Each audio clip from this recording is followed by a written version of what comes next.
Salam əziz izləyicilər, Sağlam Söhbətdə hər birinizi xoş gördük. Bugünkü söhbətimiz tiroid xəstəlikləri ilə bağlı olacaq və mən böyük məmnuniyyətlə qonağımızı sizə təqdim etmək istəyirəm. Qonağımız həkim endokrin cərrah Xatirə Şirinova Səfərovadır. Xatirə xanım, xoş gəlmisiniz. Xoş gördük Pərvanə xanım. Mən ümid edirəm ki, bugünkü söhbətimiz izləyicilərimiz üçün xeyli maarifləndirici olacaq. Çünki mən sizi sosial şəbəkələrdən izləyirəm və siz hər zaman bir həkim olaraq insanlara faydalı məlumatlar ötürürsünüz. Buna görə sizə dərin təşəkkürümü bildirirəm. Tiroid xəstəlikləri deyəndə ilk ağla gələn zob olur. El arasında isə zobun o qədər növləri var. Zəhərli zob, insanları kökəldən zob, insanları arıqladan zob və s. Tiroid vəzi və onun əsas funksiyası. Gəlin əvvəlcə buradan başlayaq. Başlayaq. Deməli, birinci onu qeyd edim ki, yaxın günlərdə biz Dünya Tiroid gününü qeyd etdik. Əslində, günü qeyd etdik deyəndə bunu bayram kimi yox, sadəcə tiroid xəstəliklərinə diqqət çəkmək üçün bir vasitə, bir necə deyirlər, xüsusi bir tarix kimi dəyərləndirmişik və bu tarixlərdə həmişə Azərbaycanda da həm endokrinoloqlar, həm endokrin cərrahlar tərəfindən fərqli konfranslar, konqreslər, simpoziumlar təşkil olunur və bu xəstəliklər müntəzəm olaraq müzakirə edirik. Azərbaycanda yaşayan, işləyən, fəaliyyət göstərən həkimlər öz tədqiqat nəticələrini, öz müşahidələrini, təcrübələrini bölüşürlər bir-biri ilə. Ümumiyyətlə deyə bilərik ki, qalxanabəzər vəzi, yəni tiroid kimi tanınan qalxanabəzər vəzi xüsusilə dağlıq ərazilərdə, xüsusilə Şəki-Zaqatala kimi bölgələrdə çox yayıldığı düşünülür. Amma demək olar ki, son illərdə biz Azərbaycanın bütün bölgələrində bu halla rastlaşırıq. Qalxanabəzər vəzinlə bağlı deyəndə həmişə deyə bilərik ki, balaca boy var, dam dolusu toy var. Hər bir şəxs əgər səhər gözünü açanda gümrah açırsa, bunun səbəblərindən biri qalxanabəzər vəzidir. Yəni gözümüzü açırıq, oyanırıq, şükür edirik, amma gümrah açmaq, necə deyirlər, bir yerə ağrımadan, yorğunluq hissi olmadan, necə deyirlər, daha ayıq başla oyanırıqsa, bunun səbəblərindən biri qalxanabəzər vəzidir. Balaca boy var, ona görə deyirik ki, təxminən 25-20 qram bir orqandır, amma hormonları demək ki, bütün orqanizmə təsir göstərir, bütün metabolizmi, həmçinin zehni inkişafdan tutmuş, orqanizmin hər sahəsinə demək olar ki, təsir göstərən hormondur. Hormon sintez edir. Qalxana bənzər vəzi bizim boyun nahiyəmizdə olur da, boğaz nahiyəmizdə olur, düzdürmü? Bəli, və adətən deyirlər ki, o kəpənəyə bənzəyir. Bəli, kəpənəyə bənzəyir. Boynumuzdakı kəpənək. Ömrü bir günlük deyil amma, yəni biz yaşadığımız qədər bizimlə birlikdə olması tövsiyə olunur. Təbii ki, elə hallar var ki, bu vəzini kənarlaşdırmalı və ya xaric etməli oluruq. Əgər orqanizmin sağlamlığını risk qarşısında qoyursa, təhlükə qarşısında qoyursa. Digər bütün hallarda onu saxlamağa və müdaxilədə də, müalicədə də orqan qoruyucu istiqamətə üstünlük veririk. Doktor, zob xəstəliyi deyəndə ilk ağla gələn orqanda, yəni bədənimizdə olan hansı düyündən söhbət getdiyini düşünürük. Yəni əgər səndə zob xəstəliyi varsa deyiriksə, o saat düyünlər yada düşür, bir və ya bir neçə düyünün olması. Bəs o düyünlər nədir? Azərbaycan dünyada orta və yüngül dərəcəli endemik bölgə hesab olunur yod çatışmazlığına görə və yod çatışmazlığı olan bölgələrin əksəriyyətində biz tiroid, qalxanabəzər vəzi, bu zob xəstəliklərinə rast gəlməsini yüksək görürük. Ola bilər həm vəzinin özünün ölçülərinin böyüməsi ilə müşahidə olunsun, yəni heç bir düyün yoxdur, sadəcə vəzinin ölçüsü böyüyüb. Ola bilər ki, vəzin ölçüləri böyüməyib, əksinə kiçilib, bu da bir xəstəlik formasıdır. Ola bilər ölçüləri norma daxilindədir, amma hormonları ya artıb, ya azalıb. Ola bilər ölçüləri normaldır, hormonlar da normaldır və yaxud da onun tərkibində hər hansı düyün var, bu toxumalı və yaxud yəni bütöv strukturlu və yaxud da tərkibində maye olan sistoz dediyimiz sist formalı düyünlər ola bilər.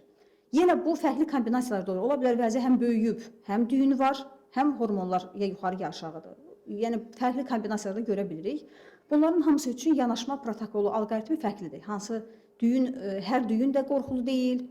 Hər hormon yüksəkliyi aşağı olması da düzdür, daha ehtiyatlı yanaşmalıyıq və nəzarət altına almalıyıq. Amma bu demək deyil ki, bu xəstəni dərhal əməliyyat eləyəcəyik.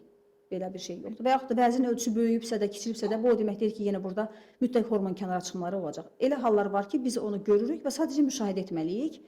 Əgər ehtiyac olarsa müdaxilə edəcək. Elə hallar var ki, dərhal müdaxilə tələb edir. Siz dediniz ki, qalxana bənzər vəzi böyüyə də bilər, kiçilə bilər.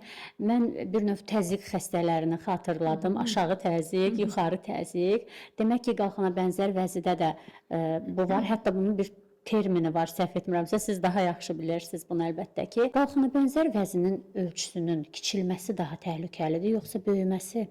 Əslində həm qalxanabənzər vəzinin ölçülərinin böyüməsi və kiçilməsi, həmçinin onun ifraz etdiyi hormonun yenə artması və ya azalması insan orqanizmi üçün təhlükəli ola bilər. Yəni əgər böyümə özü ilə yanaşı hormonun artmasını, azalmasını gətirib çıxarırsa, bu daha təhlükəli olur. Amma bəzən olur ki, böyümə elə həddə çatır ki, xəstənin tənəffüs etməsində çətinlik yaradır, səs karlaşmasına səbəb olur və yaxud da əgər məsələn hər hansı bir əməliyyat müdaxilə lazım olacaqsa, o əməliyyatın gedişini texniki olaraq çətinləşdirə bilər. Amma kiçilməsi birmənalı olaraq əksər hallarda xəstədə hormonun çatışmazlığı müşahidə olunur və kənardan əlavə dərman müalicəsi ilə onu normallaşdırmaq ehtiyac duyuruq. Biləndə ki, kimsə zob xəstəliyindən əziyyət çəkir, ona adətən belə sual verirlər. Əlbəttə ki, tibbi savadı olmayan insanlar bu cür sualı verir. Adətən bu sualı tez-tez eşidirik. Səndə hansı zobdur? Dişidir, erkəkdir və yaxud zəhərli zobdur. El arasında bu cür adlarla tanınan zoblar əslində tibbdə necə izah olunur? Əslində zəhərli və zəhərsiz anlayışını hardasa başa düşmək olar. Çünki bu tibbi təhsili olmayan insan üçün başa düşülən anlayışdır. Yəni hormon səviyyəsi o qədər yüksəlib ki, o artıq zəhərli vəziyyət yaradır, orqanizm üçün zəhərə çevrilib. Bunu başa düşmək olar və zəhərli zob deyəndə adətən hormon səviyyəsinin normadan yüksək olmasını başa düşürük. Və özümüz də elə həkimlər arasında da bəzən deyəndə, məsələn zəhərli zob deyəndə başa düşürük ki, bu onun toksik forması nəzərdə tutulur.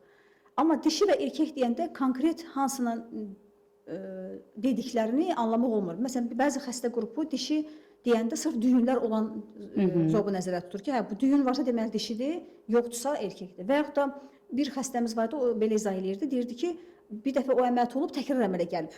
Yəni yenilənə bilir. Dişiliyi bununla əlaqələndirirlər. Balalayır, bəli. Bununla əlaqələndirmişlər. Belə izahlar da var, amma təbii ki, heç bir tibbi əsası yoxdur. Yəni dişi erkəyə bölə bilmir orqanları. Orqanların cinsiyyəti yoxdur. Bəli. Zəhərli zob təhlükəlidir. Yəni sizin dediyiniz o hormonun səviyyəsinin həddən artıq artması nə baş verir orqanizmdə? Yəni Nizami Gəncəvi deyir ki, bir inci saflığı varsa da suda artıq içiləndə dərd verir o da. Hələ bu kənardan daxil olanla bağlıdır.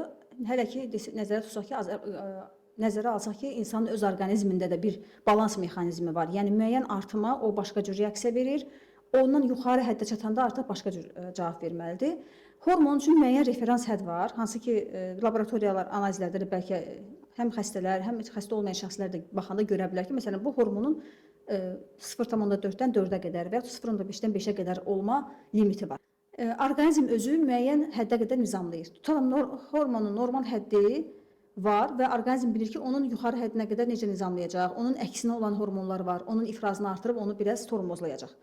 Amma əgər tormozlanma mexanizmləri pozuldusa və orqanizmdə artıq onun qarşısını almaq mümkün deyil, bu hormonun dərəcəsi, miqdarı artar da gedir və əlbəttə ki, o həddə çatır ki, artıq bütün bilirsiniz, bir hormon hansı funksiyaları nizamlayırsa, o hormonun miqdarının artması, nəzarət etdiyi funksiyaların hamısının artmasına müşahidə olunur. Məsələn, normal halda insanın ürəyi, tutalım, sinus düyünün nəzarəti altında vurduğunu nəzərə alsaq, 60-dan 100-ə qədər vurğu yarada bilər, düzdür? Bəli. Onun o qədər vurmasının mexanizmlərinə həmçinin tiroid hormonları da təsir göstərir. Qalxanabənzər hormon səviyyələri normal olanda, o da normal miqdarda vurur. Elə ki, hormonun həddi artmağa başlayır, ürək vurğularının sayı da artır. Yəni o ona nəzarət etdiyi üçün onun miqdarının artması ürək vurğularının miqdarının artmasına səbəb olur. Ürək vurğusu daha artdıqca ürək tükənir, kompensasiya, o da bir müddət belə deyim, kompensasiya eləməyə çalışır, artıq həddi tükənir və yaxud da metabolizmə təsir edir, düzdürmü? Qəbul etdiyimiz qida maddələri müəyyən hissədə parçalanır, sorulur, orqanizm tərəfindən mənimsənilir. Elə ki, miqdar artır, daha çox kənardan qida qəbul etməyə ehtiyacı duyur. Şəxslərdə məsələn daha çox yemək ehtiyacı, iştah artır. Bəli, iştah artır, amma əksinə görürsünüz ki, o insanda kökəlmə olmur, əksinə arıqlama olur. Əllərdə əsmə olur, soyuq tərləmə, istiyə soyuğa dözümsüzlük kimi belə hallar olur.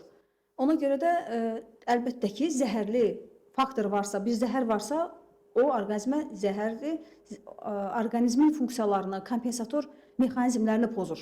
Yəni onu tükəndirir, belə deyim, tükədir. Tiroid xəstəliklərindən danışanda adətən deyirlər ki, bu xəstəliklər psixosomatik xəstəliklərdir və çox maraqlıdır ki, niyə daha çox qadınlar bu xəstəliklə üz-üzə qalırlar? Bütün xəstəliklərin, həmçinin qalxamızda bəzi xəstəliklərin əmələ gəlməsində stresin, psixoemosional vəziyyətin rolu var. Qadınlarda da həm hormon, belə deyim, hormon nizamlayan mərkəzlərin çox yaxın yerləşməsi, həmçinin düzü əslində bununla bağlı tədqiqatlar çox azdır. Ümumiyyətlə dünyada qadın orqanizmi ilə bağlı tədqiqatlar çox azdır. Biz bilirik ki, bu qadında çox olur, amma bilə bilmirik ki, niyə məhz qadında daha çox olur. Yəni hormonal fonla bağlıdır. Yəni üzr istəyirəm doktor, bir növ ürək xəstəliklərinə daha çox kişilər məruz qalır. Bunun da o da hormonla bağlıdır, məsələn. Qadınlarda da bu xəstəliyin çox olmasına bağlı hormon balansının qadınlarda daha fərqli olması, tez-tez dəyişməsi, hamiləlik, menstrual siklin fazalarına görə, laktasiya dövrünə görə tez-tez dəyişməsi ilə bağlaya bilərik. Stresslə bağlı isə qadın və kişinin stres amilləri ilə bağlı fərq olduğunu, onunla bağlı bir tədqiqat mən oxumamışam, amma böyük ehtimalla var. Sadəcə bu psixologiyanın sahəsidir. Yəni qadınlar daha çox stres keçirir, yoxsa kişilər? Onu mən araşdıra bilmərəm deyə, onu deyə bilmirəm ki, sırf bu qadınlarda stresə görə çox olur. Bir faktor da bəli stresdir, amma kişilərdə niyə o qədər çox olmur? Bəlkə eyni stresi o da keçirir, amma onda daha fərqli xəstəliklər üzə çıxır. Məsələn, ürək-damar xəstəlikləri bəlkə daha çox üzə çıxır. Bir də məsələ burasıdır ki, ümumiyyətlə dünyada hal-hazırda tədqiqatlarla bağlı belə bir tendensiya var ki, qadınların daxil olduğu tədqiqatlara üstünlük verirlər. Çünki demək olar ki, tədqiqatlar əksəriyyəti kişilər üzərində aparılıb və hətta normativlər də kişilər üzərində yazılıbdır. Məsələn, biz bugün bir xəstəyə CPR eləyiriksə, o CPR etdiyimiz maniken belə kişi orqanizmidir. Yəni o qadın orqanizminə uyğunlaşdırılmayıb. Düzdür, indi bəzi ölkələrdə artıq onun da modelini hazırlamağa çalışırlar ki, biz də onun üzərinə tədris eləyək, bilək ki, kişidə necə yanaşacaq, qadına necə yanaşacaq. Çünki döş qəfəsinin konfiqurasiyası biraz fərqlidir. Ola bilər ki, süd vəzlərinin yerləşməsinə görə bir qədər fərqli, əl yerləşməsi, əlin tutulması fərqli ola bilər. Yəni düzdür, mövzuya keçmiş oluram, amma bu sayədə tədqiqatlar azdır. Hashimoto'nun qadınları çox olduğunu deyirik, çünki müraciət edənlər qadındır. Amma müqayisə eləmək üçün eyni qədər də kişi olsa və daha aydın görə bilərik ki, niyə qadında bu qədər çoxluq daha çox olur. Məsələn, kişilərdə müşahidə edirik yenə autoimmun fonda, amma zəhərli zob daha çox olur. Graves xəstəliyi daha çox olur. Qadınlarda isə Graves ilə Hashimoto ilə müqayisə etsək, Hashimoto daha çox rast gəlinir. Hashimoto nədir? Hashimoto xəstəliyi autoimmun qalxanbəzər vəzi xəstəliyidir. Bu elə bir haldır ki, orqanizm öz qalxanbəzər vəzini məhv etməyə çalışır. Bir neçə mərhələsi var. Bu mərhələlərin gedişinə görə o zəhərli zob kimi də özünü göstərir. Sonra birdən-birə deməyim, daha etaplı şəkildə, daha mərhələli şəkildə hormon səviyyəsinin enməsinə dönür və biz hipotireoz dediyimiz o termini görürük Hashimoto xəstələrində. Graves xəstəliyi də o zəhərli zobun el arasında deyilən adlarından biridir. Ona əvvəllər başqa ad deyirdilər. Əvvəllər Bazidov xəstəliyi deyirdilər. İndi Bazidov Graves kimi yazılır ədəbiyyatda, bəzən təkcə Graves kimi deyirlər. Əgər bu vəzin ölçüsünün böyüməsi ilə və qanda hormon səviyyələrinin yüksəlməsi ilə müşahidə olunur, onun xüsusi laborator analizləri var. O analiz səviyyələrinin yüksəlməsi ilə bağlı biz görürük ki, bəli, analiz səviyyəsi yüksəlib, vəzin qanlanması güclənib, xəstədə tipik şikayətlər var ona uyğun. Həmçinin hormon səviyyələrində dəyişiklik var, artma var. Biz onu Graves kimi adlandırırıq. Yəni mən dediyim daha dərin tibbi terminlərdən uzaq olsun deyə bu formada danışıram. Yəni izləyicilərin heç də hamısı tibbi təhsili deyil, düzdür. Bəli. Hamımız hər şeyi Google-dan və yaxud da süni intellekt vasitəsilə araşdırıb nəsə öyrənə bilərik, amma biraz terminlər arasındakı bağlantını qurmaq çətin olur. Ona görə bu formada ifadə etmək istəyirəm. Çox sağ olun.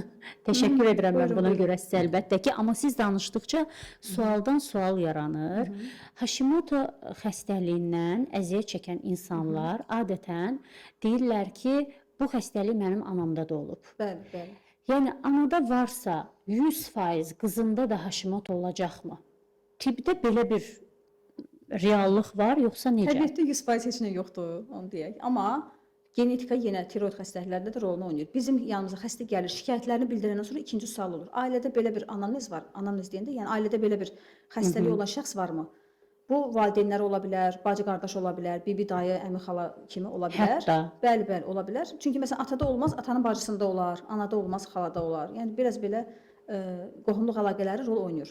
Bunları soruşuruq xəstədən. Yəni bir neçə əsas soruşmaq istədiyimiz amillər var. Məsəl üçün şüalanma keçirib alıbmı? Məsələn, hər hansı bir radiasiyon müalicə alıbmı?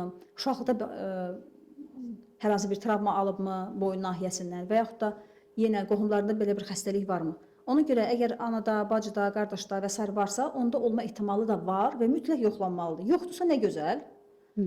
Amma varsa erkən diaqnostikada bu da fayda eləyəcək. Məsələn, olur ki, bizə bir xəstə gəlir böyük bir tiroidlə, yoxlayırıq, məsələn, bacıda, qardaşında da var, amma kiçik ölçüdədir. Nəzarətə almaq daha rahatdır. Müalicə yazacağıq, məsəl üçün ömrünün axırına kimi davam eləyəcək. Heç nə müdaxiləyə, nə əməliyyata ehtiyac olmayacaq. Amma məsələn, bizə ilkin gələn hansı ki, şikayətləri artıq barizdir, çox böyükdür, düyünlü formasıdır. Hətta bəzilərində elə olur ki, artıq biopsiya eləyirik, görürük bədxassəlidir, o həddə gəlib çıxıbdır. Amma bacısında, qardaşında aşkar olanda məsələn o həddə deyil. Deməli, onun qarşısını almaq və yaxud da ona belə deyim, nəzarət almaq daha rahat olacaq. Tiroid xərçəngi haqqında bəlkə danışasınız. Tiroid xərçəngi ümumiyyətlə görülən düyünlərin təxminən 5-15%-də bədxassəllik olur. Yəni bu yaxşı faizdir və o bədxassəllik görülən düyünlərin də proqnozu digər orqanların xərçənglərinə nəzərən çox yaxşıdır. Yəni tiroid xərçənginin bir, maksimum 2 formasından başqa digərləri həm əməliyyatla tamamilə aradan qaldırılır və o xəstələr də 5 illik yaşam göstəricisindən götürsək, yəni demək olar ki, daha yüksək səviyyələrdədir. Amma əlbəttə ki, bu bir xərçəngdir, bunu gözdən qaçırmaq olmaz. Əgər biz qalxamizlər vəzdə düyün görmüşüksə, düyün belə deyim, ultrasəs müayinədə dəyərləndirmə şkalasına görə, TIRADS şkalasına görə şübhəlilik əlamətləri yüksəkdirsə, deməli biopsiya göstərişdir. Bu qızıl standartdır. Biopsiya eləyəcəyik və o biopsiya nəticəsinə görə qərar verəcəyik. Xoş xassəli, biz qərar vermirik, təbii ki, onu patolog qərar verir. Bizə nəticə gəlir ki, bəd xassəlidir. Bəd xassəlidirsə onda bu xəstəni əməliyyat eləyirik. Yox, əgər xoş xassəlidirsə dinamik müşahidə eləyirik. Bəzən ümumiyyətlə autopsiyalar elə xəstələr olur ki, məsəl üçün başqa bir xəstəlikdən ölüb, sonra autopsiya olunub və onun qalxamizlər vəzində düyün olduğu aşkarlanıb. Yəni düyün bəzən xəstə müayinə eləməsə belə və yaxud da check-upda heç bir şikayətsiz belə aşkarlana bilir. O demək deyil ki, hamısı bədxassəlidir. Sadəcə erkən diaqnostika təbii ki, həm hər orqanın xərçəngidə olduğu kimi bu orqanda da vacibdir. Nə qədər erkən diaqnostika eləyəcəyik, kiçik ölçüdə aşkarlayacağıq. Necə deyirlər, orqanizmin kompensator imkanları tükənməmiş. Bəli. Qarşısını alıb uzun ömürlüyünə fayda verəcək bizdə. Düyünlər hansı ölçüdə olanda artıq narahat olmaq lazımdır? Onun üçün standart yoxdur. Necə yoxdur? Yəni biz hər halda narahat oluruq. Bizə düyün gəldisə, ola bilər ki, 1 sm-dən kiçikdir, amma şübhəli əlamətləri var. Ola bilər ki, 3 sm-də heç bir şübhəli əlaməti yoxdur. Bu düyünə görə, ölçüsünə görə, yəni tək bir amilə görə verilən qərar deyil. Bunun xəstənin həm özünün vəziyyəti, statusu, yəni habitusu və yaxud da vəziyyəti, həm hormon səviyyəsi, həm vəzi ola bilər ki, məsəl üçün xoş xassəlidir, amma 6 sm-dir. Nəfəs ala bilmir xəstə, artıq səs karlaşması başlayıb. Yəni bu həddə biz gözləməyəcəyik ki, o xoş xassəlidir, gözləyək. Bədxassəli olmasa da bu artıq əməliyyata göstərişdir. Və hətta elə mərhələlər var ki, düyün ölçüsü böyüdükcə oradan götürdüyümüz biopsiyanın da informativliyi azalır. Yəni ona da çox arxayın ola bilmirik. Qızıl standartdır, bəli, sən müəyyən həddi gördün, şübhəli gördün, biopsiya eləməlisən. Amma o demək deyil ki, mən biopsiya ediklərimin hamısını əməliyyat edirəm. Çünki xəstə qorxur, deyir ki, ay doktor, biopsiya edirsə deməli əməliyyatlıqdır, birbaşa çıxardın da. Deyirəm ki, niyə çıxaraq? Axı bunun sağlam olan nə qədər hissəsi var və o sizə fayda verir də. Ömrünün axırına kimi dərman içməkdənsə, baxaq şübhəlidirsə, yenə deyirəm, yenə qərar şübhəli formalarda olur təbii ki. Təbii qərarı verərsiniz, istəsəz əməliyyat düşünmək olar. Amma xoş xassəlidirsə niyə bir necə deyirlər? Türklərin sözü var, pirə üçün yorğan yakmayaq da, yəni balaca birədən ötürü yorğanı yandırmayaq, onun dərmanını verək məsələn. Siz əməliyyat edirsiniz, qalxana bənzər vəzi götürülür. Orqanizmdə qalxana bənzər vəzi yoxdursa, o orqanizmin işi necə olur?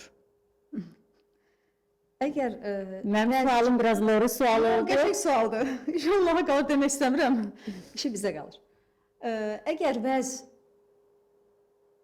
Əgər vəzdə düyün varsa, düyün bədxassəlidirsə, onu çıxarırıq. Əgər autoimmun proses varsa, bayaq dediyim Hashimoto, onun fonunda da düyün olur, orada da xərçəngi ola bilər. Graves xəstəliyi də autoimmundur, amma o fonda da düyün ola bilər və onda da bədxassəlik ola bilər. Belə halda əgər xəstənin göstərişi varsa, tam çıxaracağıq.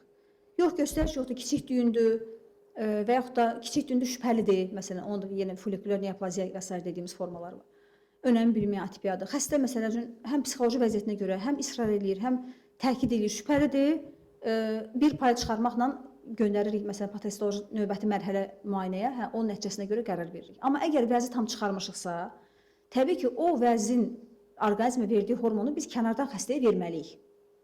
Bunu da necə edirik? Tabletka formasında, tablet formasında veririk və müntəzəm olaraq onu qəbul etməlidir. Yəni ömrün sonuna qədər o dərmanları qəbul etməlidir. Əslində bizim biz də həmişə dediyim kimi tibb də bir tək şəxsin üzərində qurulmur, harda olur olsun, bir komanda işidir. Bizim böyük bir endokrin cərrahi komandamız var. Orada həm endokrinoloqlarla, həm patoloqlarla, laborator həkimlərlə birlikdə çalışırıq ki, necə eləyək ki, daha yaxşı olsun. Hətta kimyaçılarla bizim bir tədqiqat işimiz var. Hansı ki, çalışırıq ki, necə eləyək orqanizm xəstə məsələn yorulur, deyir ki, mən unutmuşam dərman içməyi. Bu gün içməmişəm, bu gün başım qarışır, bu gün nə olubdu? Biz tədqiqatlar üzərində işləyirik ki, necə eləyək ki, xəstə məsələn dərmanı bir gün içsin, amma bir həftə ərzində onun effektini görsün. Bir həftəyə yaya bilək o effekti. Bununla bağlı bizim beynəlxalq patentimiz, hətta respublika səviyyəli qrantlar utmuşuq yəni. Onun üzərində çalışırıq ki, necə eləyək xəstə bir dərmanı bir dəfə içsin, amma bir həftəyə qədər onun təsirini görə bilsin. Yəni bu araşdırmalar Azərbaycanda aparılır. Bəli, Azərbaycanda aparılır. Biz daha laborator şəraitlərdə bunu etmişik, hələ insan üzərində etməmişik. Təbii ki, onun üçün müəyyən etik mərhələlərdən keçməlidir, müəyyən icazələr alınmalıdır, müəyyən könüllü xəstələr seçilməlidir. Amma hələ ki, müəyyən etaplarda, yəni belə deyim, digər canlılar üzərində və laborator şəraitdə aparılan tədqiqatlarda nəticələrimiz yaxşıdır. Yəni minimum 3-4 günə qədər dərman təsirini saxlaya bilən tədqiqatlarımız var. Bu əlbəttə ki, yenilikdir. Azərbaycan tibbinin inkişafı deməkdir eyni zamanda.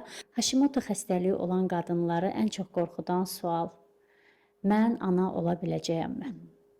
Adətən sonsuzluq kimi xəstəliyi məhz Hashimoto ilə bağlayırlar. Bu nə dərəcədə düzgündür? Bəli, ginekoloqlar tərəfindən bizə yönləndirilən və yaxud da xəstələrin öz tərəfindən müraciətdə birinci şikayət, yəni bir neçə şikayət olursa, onun bir səbəbi də tiroiddir. Təbii ki, bu hormon çoxalmaya da təsir göstərir. Həm mayalama qabiliyyətinə, mayalandıqdan sonra dölün həyat fəaliyyətinin davam etməsinə, həm körpənin inkişafına, fiziki və zehni inkişafına, həm doğulduqdan sonraki zehni qabiliyyətinə tiroid birbaşa təsir göstərir. Yəni birinci növbədə ananın tiroidi qaydasında olmalıdır ki, o normal yumurta hüceyrə, sağlam yumurta hüceyrə yetişdirə bilsin, o onu mayalandıra bilsin, mayalandıqdan sonra daşısın 9 aya qədər başa çatdıra bilsin və dünyaya gətirdiyi övladın həm fiziki, həm də zehni parametrləri normal olsun və necə deyərlər, həm əqli, həm fiziki olaraq yetkin şəxs ola bilsin. Buna görə də bizə müraciət olur, amma bu qorxulu bir şey deyil. Yəni Hashimotolu xəstələrin, hətta tiroid vəzi çıxarılmış xəstələrimizin belə, yəni ana olub, normal həyata qayıdıblar, normal necə deyərlər, övladlarını böyüdüblər. O xəstələrlə biz uzun müddət artıq izləyirik. Yəni onlar müntəzəm gəlir, analiz verirlər. Bəzən elə olur ki, heç müəyyən dəyişikliyə də ehtiyac olmur. Sadəcə deyir, gəldik, görəsiniz ki, hər şeyimiz qaydasındadır. Deyirəm, əla. Hər şey qaydasındadırsa həyata davam edin. Yəni hamısının da 2-3 övladları olur. Yəni Hashimoto olması bunun bu qadının övladı olmayacağı demək deyil. Amma bu demək deyil ki, hər şey onun üzərində düşür. Biz bəzi tiroid tərəfini həll edirik. Əgər sonsuzluğun səbəbi o idisə, bunu düzəldəndən sonra 95% hallarda səbəb aradan qalxır və normal ana olur. Yox, əgər digər səbəblər var, onun da biri budursa da biz öz üzərimizə düşəni eləyirik, digərini ginekoloqlar, digər həkimlər həll edir. Zob xəstəliyi, yəni müəyyənləşərkən dərhal birinci sual olur ki, TSH-ın vəziyyəti necədir? Bu TSH nədir? Deyir, dostunu göstər, deyim sən kimsən, sən TSH-ını göstər, deyim sən zobun necədir? TSH, tiroid stimulləşdirici hormon, qalxabəsir vəzin özündə ifraz olunan hormon deyil. Özündə ifraz olunan hormonlara qarşı orqanizmin göstərdiyi cavabı bizə göstərir. Yəni, əgər hormon yüksəkdirsə, o azalmağa başlayır. O azalır ki, biz bilək ki, hormon səviyyəsi yüksəlib və ona müalicə edirik. Və əksinə, hormon səviyyəsi azalırsa, TSH artmağa başlayır və yenə bizə göstərir ki, onun artmasının səbəbi odur ki, yəni mən artım, bu hormon da artmağa başlasın, amma ona proporsional hərəkət etmir. Ona görə də xəstələrdə biz ilk baxdığımız düzdür. Əvvəllər konkret bir mənalı TSH-a baxılırdı, amma indiki protokollarda TSH və sərbəst terordə birlikdə baxırıq. Çünki TSH digər hormonlarla, xüsusilə qadınlarda prolaktinlə, sonra digər necə deyirlər, xüsusi hamiləlik dövründə, laktasiya dövründə digər hormonlarla sıx bağlı olaraq arta bilən hormondur. Yəni hər TSH yüksəkliyində dərhal xəstəyə müdaxilə eləmirik.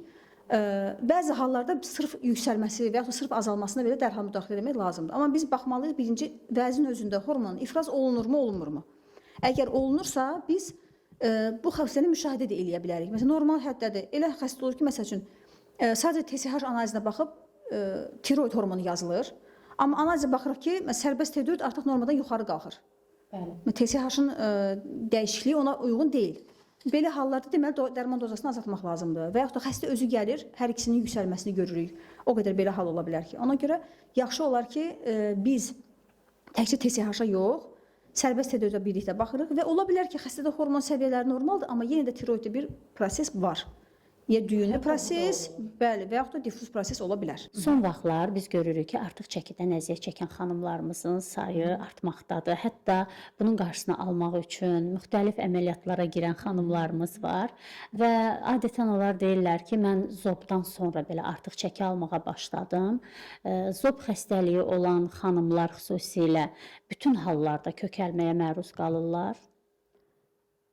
Ümumiyyətlə biz bayaq dedik, hormon səviyyələri dəyişdikcə onun nəzarət etdiyi funksiyalar da dəyişilir. Bunun da biri mübadilədir.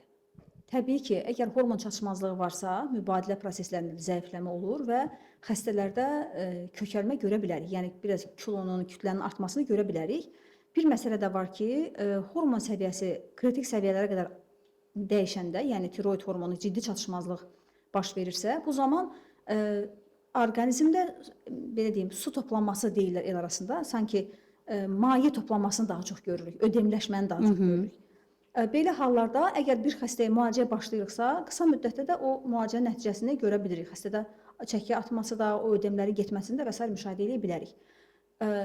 Sadəcə bəzən xəstələr hər səbəbi tiroidlə bağlayırlar. Yəni mən tiroidim, zobum var, ona görə mən kökəlirəm, zobum var, ona görə hirslənmişəm, zobum var, ona görə yaxşı baxa bilmirəm, nə bilim, yaxşı yata bilmirəm. Yəni bir səbəb də odur, amma o səbəbi aradan qaldırandan sonra düzəlmədirsə, deməli başqa səbəb axtarmaq lazımdır. Məsəl üçün deyirsiniz, düyün var, amma hormon səviyyələri normaldır. Düyün də bədxassiyyə deyil, bunu müşahidə edəcəyik. Bəlkə yoxlasanız, əhalinin əksəriyyətində o düyün var, amma heç də hamının yuxusu pozulmur, heç də hamısı kökəlmir, heç də hamısı əsəbi olmur. Bir də səbəbi ona bağlamaq kimi vərdişimiz var. Bu bundan bağlı deyil. Əgər hormon səviyyəsində dəyişiklik varsa, bəli, o adamlarda kökəlmə də olacaq. Məsəl üçün, o deyirsiniz, zəhərli zob. Hormon səviyyəsi artır. Tirotoksikoz yaranır. Bəli, o insanlar daha qıcıqlı, daha əsəbi, əlləri, ayaqları əsir, daha tez-tez tərləmə görürük onlarda. Yəni, ola bilər. Və onlar arıqlayırlar əksinə. Bəli, arıqlayırlar əksinə. Amma elə insanlar var ki, əksinə hormon səviyyəsi aşağıda, hormon çatışmazlığı var. Bəli, kökəlməyə meyilli olurlar, daha süst, pastoz, tez yorulurlar, məsələn, yaddaş zəifliyindən və s. əziyyət çəkirlər. Belə halları görürük, həm o etaplı şəkildə birdən-birə, həm mən bugün dərman içdim, bir həftə sonra, ay həkim düzəlmədim, yox. Bu hormon bu həddə bir günə, bir həftəyə gəlməyib. Aylarla sən bunu uzatmısan ki, gedərəm, bugün gedərəm həkimə, sabah gedərəm. Düzəlməni də bir gündə gözləməyəcəyik. Yenə onu da müəyyən müddətə yaymaq lazımdır. Yəni bir həftə, 10 gün, bir ay hormon səviyyəsi düzəldikcə o dəyişikliklərin də düzəldiyini görürük. İlk dəfə zob xəstəliyi olan şəxs fikirləşir ki, həkim mənə həmişə mütəmadi olaraq qəbul edəcəyim dərman yazacaq. Sanki bu təzyiq xəstələrində olur belə hisslər ki, təzyiq xəstələri ömürlərinin sonuna qədər bu dərmanları qəbul etməlidir. Adətən biz zob xəstəliyində də bunu görürük. Amma bu məncə bütün zob xəstəliyi olanlara aid deyil. Zob xəstəliyi olan şəxslər hansı hallarda daimi dərman qəbul etməlidirlər? Bəzi xəstəliklər var ki, onlar sağalmır və biz onlarla yaşamağa öyrənməliyik. Həyat tərz dəyişikliyi ilə, dərman qəbulu ilə, başqa alternativ yollarla. Onlardan biri də tiroid xəstəlikləridir. Hansı ki, əgər biz bilirik ki, ifraz olunan hormon miqdarı azdır, yəni orqanizmə çatmır, təbii ki, onu kənardan verməliyik, normal həddə çatdırana qədər.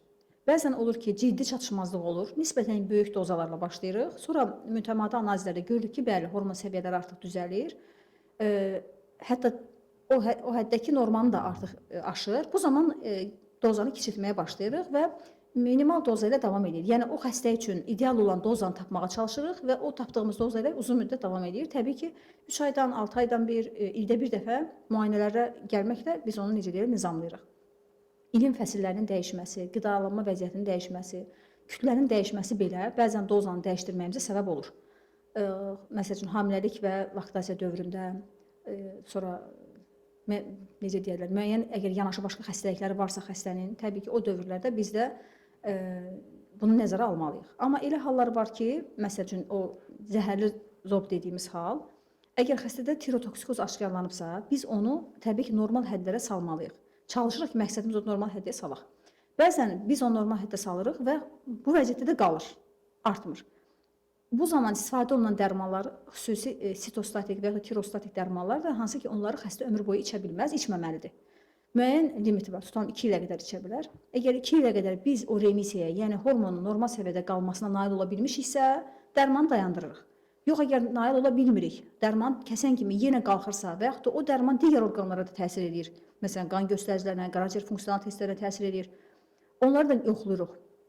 Əgər görürük ki, bəzi ola bilər ki, hormon səviyyəsini düzəldir, amma digər orqanlara ciddi təsir göstərir. Məcburan dayandırmalıyıq. Bu hallarda biz bəzən dərman müalicəsini dayandırıb dərhal əməliyyata keçirə bilirik və yaxud da ola bilər dediyim kimi remisiya əldə elədik, hormon səviyyəsi daha əvvəlki vəziyyətinə qayıtmadı, müalicədən effekt oldu və dərmanı dayandırırıq. Bir də məsələn bəzi hallar var ki, məsələn o Hashimoto xəstəliyi dediyimiz, onun müəyyən bir mərhələsi var ki, məsələn Hashimotoksikozis. Bu mərhələdə hormon miqdarı normadan çox olur. Bu da yəni zəhərli zob kimi göstərir özünü. Onu normallaşdırmağa çalışırıq. Sonra elə həddə gəlir ki, artıq çatışmazlığa keçir. Sonra da yerinə qoymağa çalışırıq. Yəni kənardan o hormonun əvəzedicisini verməyə çalışırıq. Buna görə də hansı mərhələdə olmasının, hansı necə deyirlər, dövrdə olmasının, xəstənin vəziyyəti, ağırlıq dərəcəsinin çox rolu var. Bu ömürlük bu dərman içəcək yoxsa yox. Əgər hormon səviyyəsi normaldırsa, qalxımızı vəzinin formasından, necə deyirlər, ölçülərindən, düyünlərindən və s. asılı olmayaraq böyük əksər hallarda o xəstələrə dərman vermirik, sadəcə müşahidə edirik. Hansı yaş qrupları daha risklidir? Əslində sırf qadın cinsi üçün cinsi yetkinlik dövründən menopaz dövrünə qədər hamısı bizim üçün nəzərə alınmalı dövrdür. Çünki hormonların dediyim kimi tez-tez dəyişdiyi, dövrdən dövrə, hətta ayın günlərində belə hormon dəyişdiyi bir orqanizmdir. Ona görə o ərəfələrdə xüsusilə nəzərə alırıq. Amma bizim daha gec dövrdə də tiroid problemi olan, məsələn 80 yaşında, 90 yaşında tiroid problemi olan xəstələrimiz olub. Əksərən onlarda hormonun vəziyyəti ilə bağlı yox, sırf düyünlərlə bağlı problemlər olur. Yəni bədxassəlik də yenə aşkarlanma ehtimalı olur. Amma deyim ki, ciddi hormon çatışmazlığı və ya hormon artıqlığını görə bilmirik. Məsələn 65-dən yuxarıda çox az xəstəmiz olub ki, elə düzdür, ədəbiyyatda belə hallar rastlanır. Məsələn 70 yaşında bizim özümüz bir xəstəmiz vardı, Graves xəstəsi idi. Artıq göz ağırlaşmalarına gətirib çıxarmışdı. Graves oftalmopatiyası deyirik, hansı ki gözlər xaricə qabarır, bəli. Bu halla gəlmişdi xəstə bizə, əməliyyat olundu, onda artıq ciddi göstəricilər vardı, onun hormonunu da normal səviyyəyə saxlamaq mümkün deyildi, həm də göz patologiyası var idi deyə artıq əməliyyat olundu və əməliyyatdan sonra normal dərman müalicəsini davam elətdirir. Zob xəstəliyi tamamilə sağalan xəstəlikdir. O xəstəliklər ki, hormon dəyişikliyindən bağlıdır, onlar adətən vəzin strukturunun da dəyişməsi ilə bağlı olur. Məsələn, Hashimoto çox deyirik, çünki çox da yayılıb həqiqətən də. Hashimoto xəstəliyində orqanizm özü öz hüceyrələrini məhv etməyə çalışır. Biz nə qədər çalışsaq da onu baskılayaq, sakitləşdirək, necə deyirlər, vəzinini qorumağa çalışsaq da yenə də buna tam da nail ola bilmirik. Ona görə tiroid xəstəlikləri tam sağalması deyə bir anlayış yoxdur, təəssüf ki. O hal ola bilər ki, bəli, bunda düyün var idi, düyündə bədxassəlik aşkarlandı, tamamilə vəzi çıxartdıq. Yəni orqanı çıxartdıq, orqanı törədə biləcəyi bütün xəstəlikləri aradan qaldırdıq. Amma əgər o orqan ordadırsa, ondan sığortalanmamışıq. Bəli, bir düyün ola bilər, əməliyyat edib bir pay çıxartmışıq, digər payda da yenə düyün əmələ gələ bilər. Və yaxud da hormon idi, müəyyən müddət davam elədi, hər şey qaydasında idi. Məsələn, hormon tirotoksikoz idi, müalicə aldı, normallaşdı, izləməyə başladıq, gördük bir neçə müddətdən sonra yenidən artdı. Yəni daimi izləmədə qalmalıdır. Normal həddə qala bilirsə, nə gözəl, amma yenə də çətin nəzarətdə qalmalıdır. Bəli, tamamilə sağalma deyə bir şey deyə bilmirik, təəssüf. Zob xəstəlikləri ilə bağlı bütün dünyada araşdırmalar davam etsə də və bu xəstəliyin sağalması istiqamətində mühüm addımlar atılsa da, hələ də insanlar arasında inananlar var ki, əgər mən boğaz nahiyəmə qurbağa qoyacağamsa, demək ki, zob xəstəliyinə qalib gələcəm. Ümumiyyətlə bu xəstəliklərdə türkə çarələrdən nə qədər və nə dərəcədə istifadə etmək olar? Qurbağadan xəstəlik tapmasaz yaxşıdır. Yəni sağalmaqdan bir şey deyə bilmərik. Deməli, qurbağa dediyim kimi bir çox ölkədə xalq təbabətindən bir hissəsi kimi istifadə olunur. Amma heç bir xalq, içində Çin olsun və yaxud da səhiyyəsi irəliləmiş başqa ölkələr olsun, heç kim onu tədqiqat səviyyəsinə çatdırıb dünya elmi ictimaiyyətə təqdim etməyib. Bununla yanaşı, bəzi ədəbiyyatlarda yazılmışdı, hətta mən bu məsələni araşdıranda, tiroidi diri-diri, üzr istəyirəm, qurbağanı diri-diri udurlar ki, mədə-bağırsaq xəstəliyinə kömək eləyir və yaxud da faringitə kömək eləyir bu adla. Diri-diri udmaq nə deməkdir, yəni bir qurbağanı və yaxud da onu diri-diri boğaza bağlamaq. Çünki onun özünün ağız suyunda və yaxud da onun bədənində və s. həm zəhərli maddələr ola bilər, toksinlər ola bilər, həm insan üçün ciddi xəstəlik törədə bilən parazitlər ola bilər. Yəni onlarla da təmasda olmaq deməkdir. Yəni sən bir xəstəlikdən, biz bir xəstəyə dərman yazanda və yaxud da hər hansı bir dərman üzərində tədqiqat aparılanda mütləq onun fayda-zərər nisbətini biz araşdırırıq. Yəni buna verəcəyimiz xeyir, ona verəcəyimiz zərərdən daha çox olmalıdır ki, o dərmanı ona verək. Məsələn, deyirik ki, kiməsə ağrı kəsici veririk. Bəli, onun ağrılarını kifayət qədər azaldır. Bəli, yanaşı hansısa orqana təsir göstərir. Amma o dərmanın çox uzun müddət yüksək dozlarda istifadə etməlidir ki, ona digər orqanlarına ciddi təsir göstərsin və ya toksik təsir göstərsin. Və yaxud da müalicəvi dozadan daha yüksəyə qalxmalıdır, necə deyirlər, letal doza, ölümcül dozada istifadə etməlidir ki, zəhərli olsun. Eyni də bu qurbağanı da fikirləşəndə sən bunun hansı faydaları görəcəksən və bunlardan hansı zərərləri görə bilərsən. Sənin görəcəyin zərərin müalicəsi var ümumiyyətlə tibbdə. Məsələn, hansısa bir parazitə yoluxdun, o parazitin müalicəsi var tibbdə. Heç olmasa onu fikirləşin. Və yenə də bununla məşğul olan tibb müəssisələri var. Yəni hansısa bir pərakəndə bir insanın, hansısa bir şəxsin təhsili ola bilər, olmaya bilər.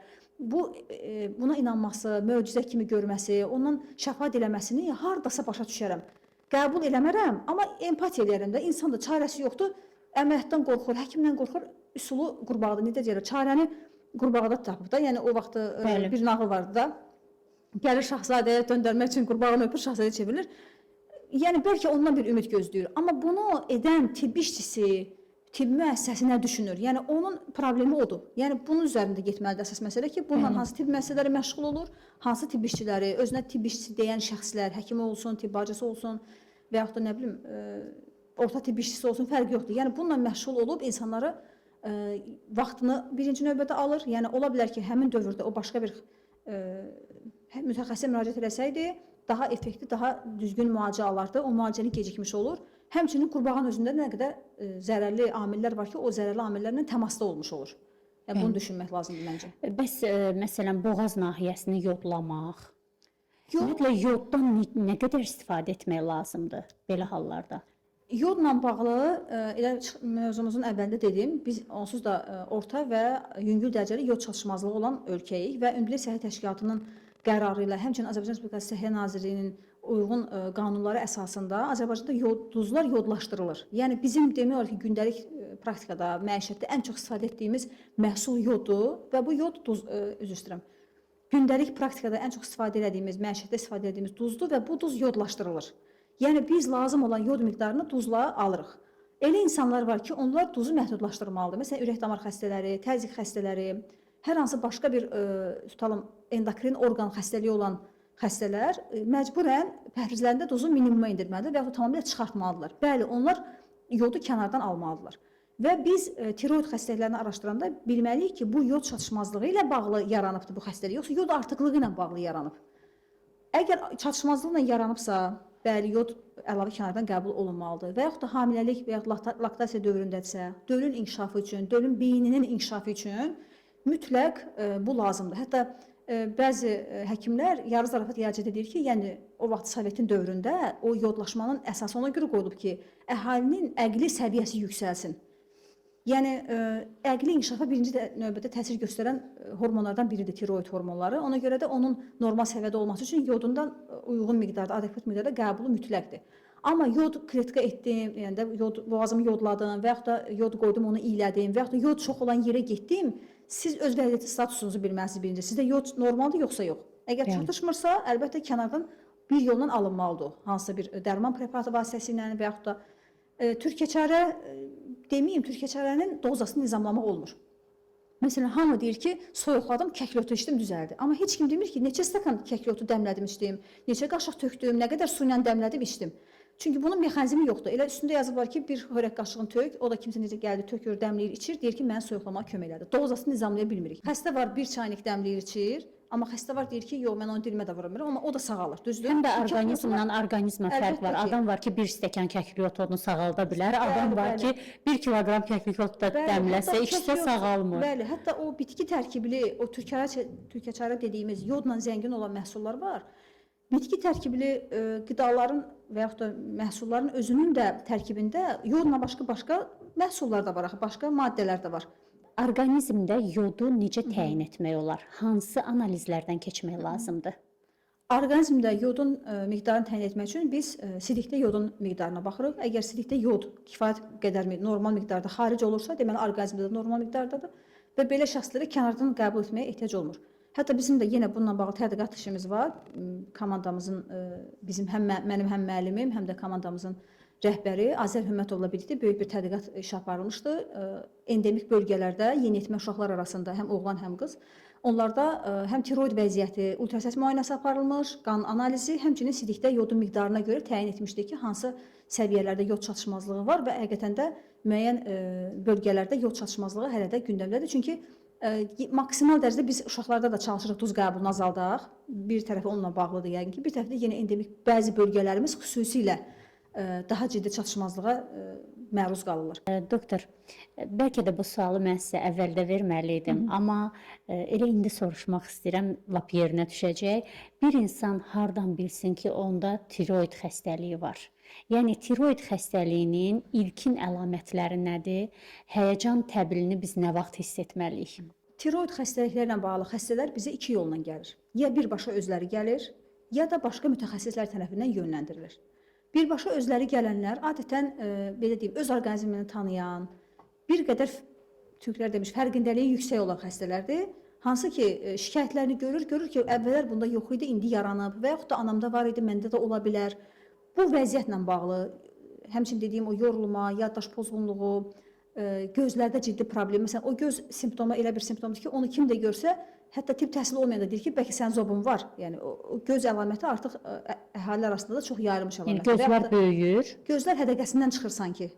Egzoftalm deyirik, öz kənara doğru, xaricə doğru qabarmış olur. Göz bərələməsi müşahidə olunur. Onu tibbi təhsil olmayan insanlar da rahatlıqla diaqnozunu qoya bilir.